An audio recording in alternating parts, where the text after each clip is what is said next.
Estamos ya con el canciller de la República. Es tiempo de recibirle al doctor Luis Gallegos, el ministro de Relaciones Exteriores. Doctor Gallegos, señor canciller, buenos días desde la matriz de Televicentro. Le saluda Roberto Álvarez Vandever. Primero mandarle un abrazo grande, que la semana sea positiva y gracias por atendernos. Muchísimas gracias, Roberto, es un honor y un placer. Bueno, hay varios puntos importantísimos. La agenda ha estado muy amplia, en este caso para la diplomacia del Ecuador. Y claro, aquí nos va a tener que contar algunos detalles. Se firmó, bueno, se mandó una carta que es importante entre Ecuador y Costa Rica, que entregaron a la Comisión de Límites de la Plataforma Continental de la ONU la primera presentación conjunta para esto que es realmente válido, la definición del límite exterior de la Plataforma Continental. Doctor, ¿qué alcances tienen estas acciones conjuntas? Roberto, este es un acontecimiento histórico después de largos años de trabajo. El día de ayer presentamos en Nueva York conjuntamente con Costa Rica las memorias preliminares para la extensión de la cordillera de Carnegie y la cordillera de Cocos, que son la plataforma, la base, el subsuelo del mar. No compone la columna de agua ni los recursos geológicos sobre él. Pero implica una extensión de alrededor de 100.000 kilómetros cuadrados para ambos países. El Ecuador tiene como programa y política de Estado el extender 3 plataformas. Esta, la de Carnegie Sur, la de Colón, que abarcaría una extensión total de alrededor de 250.000 kilómetros. Esto hace que el control y soberanía del Ecuador sobre la zona económica exclusiva del Ecuador llegue a ser a 1.333.000 kilómetros cuadrados aproximadamente. Esto es el futuro del país, este es el futuro de las nuevas generaciones. Ahí están los recursos. El Ecuador tiene que volcarse al mar donde están esos recursos, defenderlos, y para ello necesita hacer un trabajo con la Convención de Derecho del Mar para legitimar las aspiraciones del Ecuador, en este caso conjuntas con Costa Rica, y en los otros casos será individualmente. Requerirá de profesionalismo, requerirá de técnica, tanto de las fuerzas navales, que han hecho un extraordinario trabajo, como del personal profesional de la Cancillería del Ecuador. Señor canciller, para que entienda la ciudadanía la importancia de esto, ¿qué esconde el suelo marítimo que pertenece a Ecuador? El suelo marítimo es el futuro del contexto, no solamente de minería en el mar, con tecnologías avanzadas, esto vendrá en el futuro, pero también contiene un elemento central, que es la geotermia y otros. El mundo va caminando hacia las energías limpias, hacia la economía circular, y nosotros tenemos que aprovechar los recursos que tenemos en el mar, obviamente con sustentabilidad y conservación, buscando preservar el recurso y no dilapidarlo, y al mismo tiempo tenemos que extender nuestros alcances soberanos como país. Esta extensión de 1.333.000 kilómetros cuadrados aproximadamente compone 4 veces el territorio continental ecuatoriano. Sí, claro. Tenemos que tener las capacidades de vigilancia, tenemos que tener la capacidad de explotación, tenemos que regular todo aquello que respecta a pesca ilegal e ilegítima. ¿Puede haber oposición de este pedido de Ecuador y Costa Rica, señor presidente? Habrán preguntas de la Comisión Técnica y tendremos que estar preparados para ello. Este es el informe preliminar, vendrán 2 adicionales. El segundo será en el 2022. Para ello requerimos un equipo de profesionales que esté a cargo de este tema. Es un tema caro, es un tema que es muy importante y muy cerca de las aspiraciones del país. Yo creo que esto es el paso histórico que el Ecuador tiene que dar para cerrar sus fronteras de acuerdo con la Constitución de los Mares, que es la Convención de Derechos del Mar. Entiendo que hay instancias de esto. ¿Para qué tiempo se proyecta que finalmente la ONU decida el petitorio dado por Ecuador y Costa Rica? Entra dentro de una secuencia de estudios que hacen las comisiones, que tienen un alcance y una capacidad limitada. Por lo tanto, nosotros consideramos que este petitorio será resuelto en los próximos 5 años con las presentaciones nuestras, y luego pero puede extenderse un poco más. Luego tendremos que presentar los otros pliegos para las otras plataformas, por lo cual tendremos que dotar a las fuerzas navales de un buque oceanográfico nuevo que permita hacer los estudios necesarios de esas plataformas, que son importantes porque son las cordilleras de Colón, las cordilleras de Cocos y la cordillera de Carnegie, que requieren un nivel de exploración técnicamente manejada y científicamente comprobada. Doctor, y con esto lograremos pues ahuyentar a estos buques pesqueros chinos y de otros países que amenazan año a año a nuestras costas. Nosotros, este es un tema paralelo a ello. Estamos trabajando intensamente en el otro tema que tú mencionas, Roberto. Ese es un tema que estamos tratando, tanto bilateralmente como multilateralmente. Estamos por tener la reunión de la OROPE en enero, que es la Organización de Pesca del Pacífico Sur, en donde la delegación ecuatoriana llevará sus preocupaciones. Nuestra intención es mantener un nivel de capacidad de inspección, de impedimento de transbordo y otros elementos que se nos aplica a nosotros como Ecuador en la flota tunera, y que nosotros creemos que ese mismo sistema de vigilancia con observadores de los barcos tiene que aplicarse para vigilancia en las otras flotas industriales que recorren el mundo. Señor Canciller, usted en la reunión de Cancillería con otros cancilleres hizo un llamado a tener más cooperación entre Europa, América Latina y el Caribe. ¿En qué áreas usted lo planteó y qué pedidos realmente se realizaron ahí?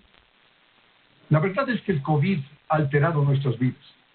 Esta ha sido una secuencia de uno de los eventos más paradigmáticos más complejos que ha vivido la humanidad en la historia reciente. Es un fenómeno internacional, una crisis internacional que abarca a todos los países del mundo, pero que afecta a cada individuo, afecta a cada ser humano. Nosotros, cada uno está en riesgo de contagiarse e inclusive de morir, y esto se extiende a su familia íntima y a sus amigos. Estamos viendo esto en todo el mundo, no solamente en nuestro país. Por lo tanto, es necesario, primero, reforzar los sistemas de salud. Ahora que viene la vacuna, una solidaridad y un compromiso de tener acceso universal a la vacuna en términos económicamente factibles, que esto se distribuya al resto del mundo y no solamente sea acaparado por los países desarrollados. Este es un tema importantísimo a nivel no solamente científico, sino político. El segundo es la repercusión económica que ha tenido el COVID, con medidas extremas en muchos países. Usted está viendo que Alemania, Suiza, Francia, los Países Bajos acaban de decretar encierros hasta la mitad de enero, con todos sus almacenes cerrados en época de Navidad, por preservar la vida. Tenemos que encontrar un equilibrio. Ojalá la vacuna traiga esto en el próximo año. Auguro yo que sería uno de los mayores acontecimientos el poder avanzar. Pero también nos ha enseñado el impacto social que puede tener esta enfermedad en la violencia contra las mujeres, que se ha disparado sin ninguna excusa. Terrible. En realidad la fenomenología social, el impacto en los niños y adolescentes en edades escolares y en edades de aprendizaje, el cierre de las escuelas, va a tener consecuencias que nosotros tenemos que enfrentar como sociedades. No son solo temas estatales, de gobiernos o de Estado. Es un tema que la sociedad tiene que aprender a buscar estos nuevos caminos. La tecnología nos ha asistido. Aquí mismo estamos en una entrevista que no hubiera ocurrido, Roberto, hace poco tiempo. Sin duda. Ha sido presencial. En este momento estamos viendo la utilización de tecnologías y ese divisorio de tecnologías en donde hay un esquema en donde mucho de la población del mundo no puede acceder a las tecnologías, es uno de los impedimentos que tenemos que sobrepasar. Tenemos que ser más resilientes, más competitivos, buscar nuevos mercados, generar empleos nuevos, abriendo los mercados de otros países para nuestros productos y especialmente orientando esa apertura a los sectores más vulnerables y más pobres del Ecuador, que es la Sierra Central del Ecuador, en donde podemos exportar quinoa, brócoli y otros para reforzar y dar empleo a aquellos que más necesitan en el Ecuador mediante una política inteligente y estratégica de apertura de mercados, como hemos hecho en Europa, ahora con Estados Unidos y en el Pacífico. Doctor, usted que es un diplomático de larga data, ¿vamos a recordar este 2020 como un cambio general en el mundo? Vamos a recordar todos los que sobrevivamos del 2020 lo que fue una pandemia y lo que ha sido un cambio importante en la conducta de nuestras vidas. No por la vacuna dejaremos de usar máscara, No por la vacuna dejaremos de tener cierto distanciamiento. No por la vacuna dejaremos de lavarnos las manos. Estos tres métodos son aquellos que se utilizaron hace cientos de años para combatir las enfermedades. No tenemos una medicina paliativa que solucione el problema de la pandemia, del COVID-19. La vacuna es una esperanza que tenemos todos en buscar una solución y estamos en camino a encontrarla. Yo espero verdaderamente que los esfuerzos que hace el Gobierno Nacional, que hemos hecho la Cancillería, el Ministerio de Salud, para obtener esas vacunas a precios razonables, permita que todos los ecuatorianos, con independencia absoluta, se vacunen, pero especialmente aquellos que están en primera línea, aquellos que están en los grupos vulnerables, que son los más susceptibles. Por lo tanto, yo auguro que el año 2021 sea un tipo de renacimiento de una sociedad nueva, porque regresar a lo que era antes no creo que sea ni factible, ni posible, ni deseable. Doctor, a propósito de eso mismo, ¿cómo están las gestiones y posiciones respecto a la universalidad del acceso que debe tener las vacunas del COVID-19? ¿Con cuántos países hay entendimientos justamente para esta vacuna? Miren, Roberto, en Naciones Unidas, desde que yo soy embajador, fui embajador, inició la pandemia en marzo, el Ecuador adoptó y lideró la causa del acceso universal a los medicamentos, a las vacunas y a lo que se necesite para combatir el COVID-19. Recuerde que en principio muchos de los países cerraron sus fronteras, las exportaciones inclusive de mascarillas, lo cual resultaba inaceptable, ¿verdad? Por lo tanto, la posición del país en el marco de Naciones Unidas, en el marco de la OMS, la Organización Mundial de la Salud, ha sido esa. Hemos acordado incorporarnos a la iniciativa COVAX, que es una iniciativa paraguas de la Organización Mundial de la Salud, que hay un canasto de vacunas, entre los cuales están varias de las que se han mencionado, como la AstraZeneca Oxford, la Pfizer, la Moderna. Todas ellas están dentro de un contexto, de un canasto de vacunas. Vamos a acceder a ese sistema. Tenemos contactos con Pfizer, tenemos contactos con los laboratorios, porque quisiera dividirlo en esto. Son los países que tienen laboratorios y que están dirigiendo esto, son los laboratorios independientes, son las universidades como Oxford. O sea, hay un grupo importante y multidisciplinario que ha desarrollado estas vacunas. Nosotros también hemos ido a la región, tenemos una iniciativa del CELAC que fabricará estas vacunas de AstraZeneca Oxford en Argentina, las envasarán en México y las repartirán en América Latina. Son alrededor de 250 a 300 millones de dosis que resultan de $2 a $4 por una contribución importante de la Fundación SLIM.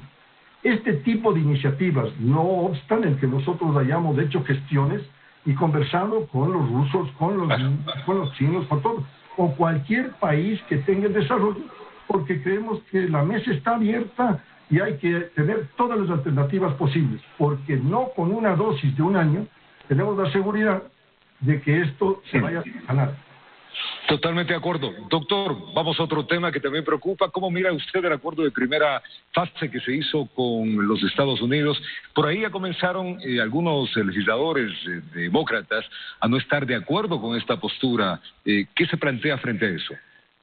Mire, la carta de los señores legisladores de la Cámara de Representantes al USTR, el representante de Comercio de los Estados Unidos, es una carta en la cual fundamentalmente le dicen que no ha consultado adecuadamente con el estamento del Comité de Medios y Arbitrios del Congreso de los Estados Unidos. La oficina del representante de Comercio tiene una supervisión de este comité y además del Comité de Relaciones de Finanzas del Senado. En el Comité de Finanzas del Senado felicitaron por el avance del Ecuador. Este es un tema que nosotros abordaremos y estamos abordando a través de nuestra embajada para explicar a las autoridades americanas todos los temas que preocupan y habrá que hacerlo reiteradamente. Este es un paso importante, es un paso que no se había dado antes, después de haber parado la negociación en el 2006. Hemos perdido 14 años en realidad de capacidades, de incremento, de posibilidades para acceder al mercado americano, que yo creo que es importante por ser nuestro mejor socio comercial. Pero indudablemente que habrá que hacer una explicación de todos los elementos para informar y en muchos casos educar a los legisladores y a sus equipos respecto a este tema. En Washington estamos trabajando en estos asuntos. Pero no es una carta dirigida al Ecuador, es una carta interna al representante que estará contestando esto. Yo también auguro que el próximo gobierno, y espero que el próximo gobierno, luego de las elecciones en febrero, mantenga una hoja de ruta en beneficio del acceso a mercado que permita superar estos bolsillos de pobreza, dar más empleo, que fundamentalmente es lo que requerimos todos los ecuatorianos.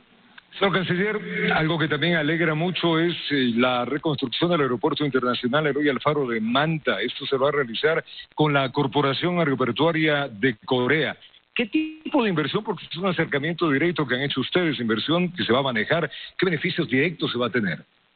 Bueno, la Corporación de Aeropuertos de Corea es uno de los organismos más importantes en la aeronáutica mundial. Tuve ocasión de visitarlo durante esta última misión a Corea, e inclusive de volar un simulador. Tienen muchas capacidades y Manta podría ser beneficiada con una inversión de aproximadamente 180 a 200 millones de dólares que permita, al punto saliente que es Manta, el más cercano al Asia, generar una sinergia de comercio y de turismo en el futuro con relación a este aeropuerto. Yo creo que Manta se beneficiaría enormemente, es una oferta formal, se están haciendo los últimos detalles. Para mí, este es uno de las inversiones más importantes porque trae también tecnología de punta. Para nosotros es muy importante, aparte de tener los puertos estupendos que tenemos en este momento en el Ecuador, tener los aeropuertos que permitan la internacionalización de la producción ecuatoriana y aumentar el turismo con Asia. Acaban de firmar en Asia, hace aproximadamente 3 semanas o 4 a lo máximo, uno de los convenios de comercio de todo el Asia, que compone el mayor núcleo de mercado del mundo. El Ecuador, como país ribereño del Pacífico, tiene que entrar en él. Tiene que entrar a vender sus productos. Los productos del Perú, de Colombia, de Chile se están vendiendo y nosotros estamos en desventaja, con aranceles que tienen prácticamente el 30%, lo cual impide cualquier nivel de competencia por más calidad que tenga el producto ecuatoriano. Por lo tanto, los próximos gobiernos, esto va no solamente al que viene por los próximos 4 años, sino al siguiente, tendrán que empeñarse en compensar las capacidades de producción ecuatoriana que hay que reconocer. Somos el primer exportador de camarón, somos el primer exportador de banano, somos un país de ejemplo en el mundo por la flota primera que tenemos. Por lo tanto, los ecuatorianos somos capaces de mucho y eso tenemos que explotar en la búsqueda de mercados que nos permitan afianzar nuestra economía, progresar y dar bienestar a la población. Doctor, se acaba el 2020. Bueno, el balance de la gestión, ya nos quedan muy pocos días. ¿Cómo usted califica todo lo que ha hecho la Cancillería en favor del país? Mire, Roberto, en la reflexión yo asumí la Cancillería en junio. Hemos sobrepasado algunos problemas, como el problema del camarón con China, los problemas que tenemos de comercio y demás, pero yo creo que me siento extraordinariamente honrado de presidir una organización que tiene un altísimo nivel profesional de funcionarios entregados a la causa del país. La Cancillería del Ecuador responde a los intereses del Ecuador. Yo creo que eso es fundamental. Así como las Fuerzas Armadas deben responder a la agenda Ecuador, eso debe hacer la Cancillería aquí y a futuro. Para mí, el tener la Academia Diplomática, donde se están formando los nuevos cuadros, justamente para estos empeños, como las negociaciones de largo alcance de la plataforma submarina, los nuevos alcances de las negociaciones que tendremos que apoyar a los otros sectores.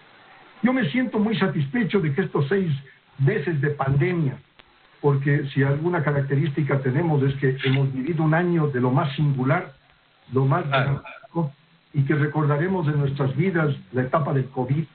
Ha sido ejemplar el trabajo de la Cancillería al haber obtenido cerca de 300 millones de dólares en cooperación no reembolsable, el haber programado otra cooperación no reembolsable de organismos no gubernamentales por cerca de 400 millones de dólares, estamos buscando inversiones como esta de Manta y otras partes en el mundo, y tenemos las capacidades para generar un apoyo de solidaridad internacional.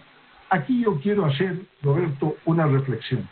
Si los otros países están teniendo los problemas que estamos anotando en Europa, en Estados Unidos y demás, nosotros tenemos que reconocer y ser gratos con aquellos que, pese a los problemas internos, nos han dado a nosotros esta cooperación no reembolsable para nuestro sistema de salud, para rehacer nuestra economía por los impactos que ha tenido el COVID. Yo creo que esos pueblos han actuado con generosidad y nosotros tenemos que ser agradecidos por la colaboración recibida en un momento en donde la solidaridad multilateral es extremadamente importante.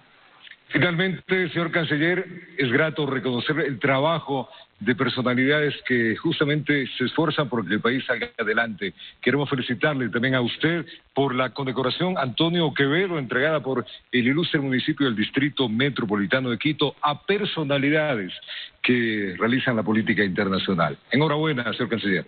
Me siento muy honrado. Muchísimas gracias por esas palabras, Roberto. Siempre son un estímulo que lo recibo en nombre mío y de mi familia, pero también de todos los profesionales de la Cancillería que tenemos el honor de servir al país. Señor canciller, desearle una buena Navidad, que el 2021 nos traiga otra política internacional y mejores días. Así es, Roberto, que Dios le cuide a usted y a su familia, y a lo mismo a toda la teleaudiencia. Muchísimas gracias. Lo propio, gracias al canciller del país, al doctor Luis Gallegos. Hemos hablado varios temas importantes. Tiempo, una pausa. Ya venimos.